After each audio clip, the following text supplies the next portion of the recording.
Thank you. I have this hard topic to speak about the best way to regain external rotation and reverse shoulder arthroplasty, so I will try to make it kind of easy for us.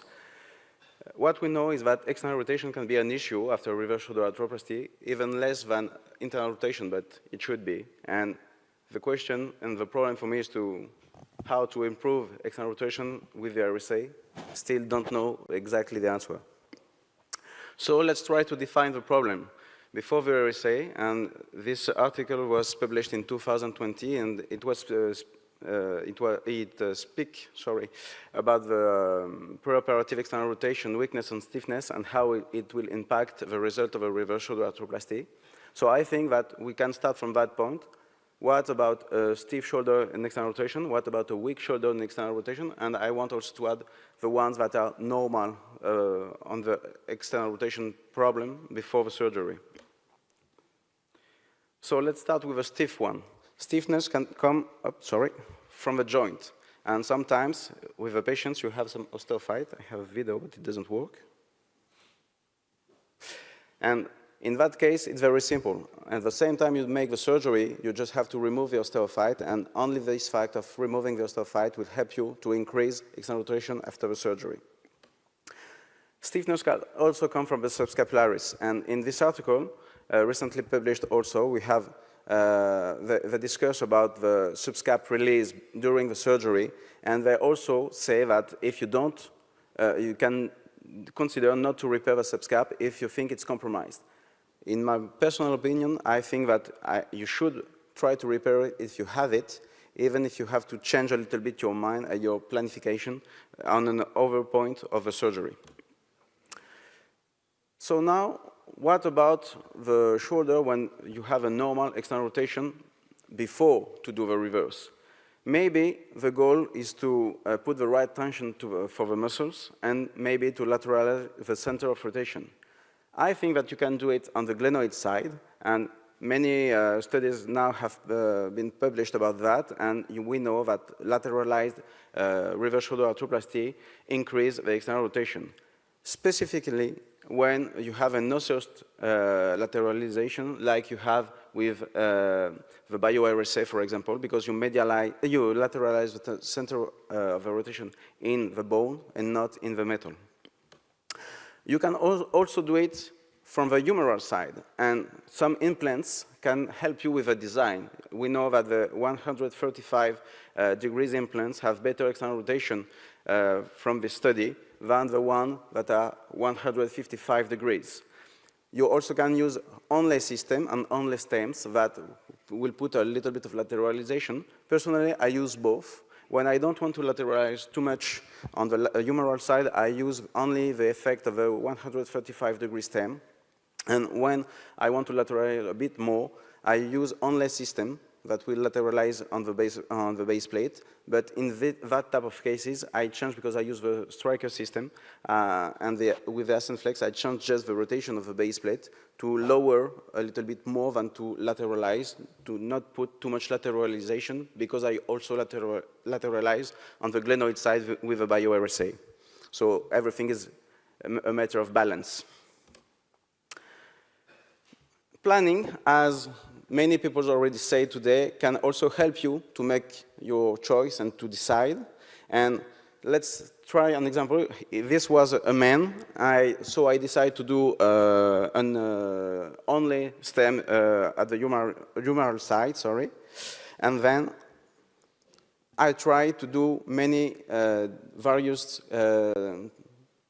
consideration about the lateralization, the sphere, and even the bio-RSA. You can see that when you compare it, you have a better external rotation. The more you lateralize, the more you get external rotation. But as Ruth said this morning, I don't care about the numbers. I care about the kind of percentage. What that means. If you do this kind of planning, you only assess bone and you only assess glenohumeral joint. You don't take into consideration the muscles and you don't take into consideration the scapula. So You don't focus about the exact degree, but just about how it increases or decreases when you do it. I think it's an important message about the planification. The first case for me is when we have a weak shoulder in external rotation. And why do we have a weak shoulder in external rotation? Because we have some kind of imbalance in the shoulder in the horizontal plane, because we are all made the same. We have 4 internal rotators and 2 external rotators. If one day 2 external rotators are meeting, we are 4 against 0, and it doesn't work. It's what we the so-called combination of loss of elevation and external rotation, as we can see on these small videos, with this very smart guy with no active elevation at all and no external rotation.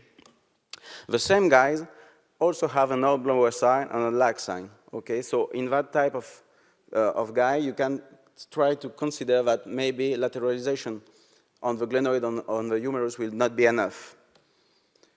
Another point that is very important for me is that I should consider to add something to the reverse, for example, a transfer, only if I have a bad muscle conditions, which means atrophy and fat infiltration for the infraspinatus and also in the teres minor. If I have a good teres minor, I will not consider at all to do a transfer. If I have both of them missing, I will consider to do it. But you also have to think about something, and maybe the MRI on the right side is not exactly the good one I should have shown you, because the upper border of the muscle of the subscap is not perfect, and you may have some problems of instability after a transfer if the subscap is not correct.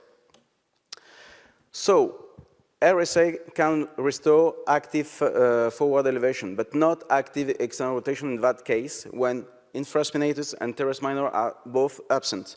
So we have to treat the clear, and for me, now it's completely clear. We need to do an RSA with a tendon transfer. And we started with the lepiscopo, as described by Gerber, and then we moved to the lat dorsi, isolated lat dorsi. We used to put it at the upper border of a greater tuberosity, and now we don't even try to do that. We just make it round the humerus to put it at the same level it was, but at the posterior and posterolateral aspect of the humerus. And with this, now we fix it with buttons, which make us more confident about the stress shielding and the bone resorption at the lateral side of the humerus now, because the tunnels are smaller.